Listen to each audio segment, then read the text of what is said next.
เมื่อในมีระหันตั้งนำอันลูกตีหอคำมาและมีระหันแทงตั้งนำอันลูกต่างตีมาเขาใครมาถามย้อนไม่ใจตาเจ้าเฮาในข่าวว่า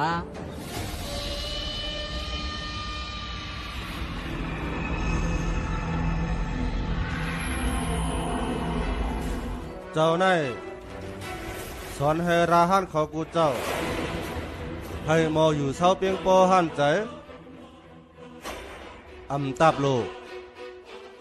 ให้มีตังใครใครเปลี่ยนสังด้วยกรรมเมื่อไหนข้ามีตังหันถึงใครให้เจ้าเฮาตำวางปักเปลืองหาขอปื้อให้ยาหันเขาตั้งเสียงไล่ใจจัดปานหมอเปียงปอหันใจอย่าไปให้เลยนี่นอด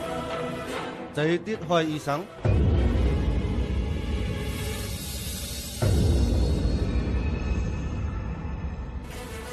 ข้อหนึ่งถูกดีมีปักเปลืองให้ยาหันเขาอยู่เศร้าในเถินเปลืองเลี้ยวลองอยู่เศร้าในหมู่วันอ่ำนั้นนอนในวันอ่ำถูกดีปันมีข้อสองยาหันเขาตั้งเสียงได้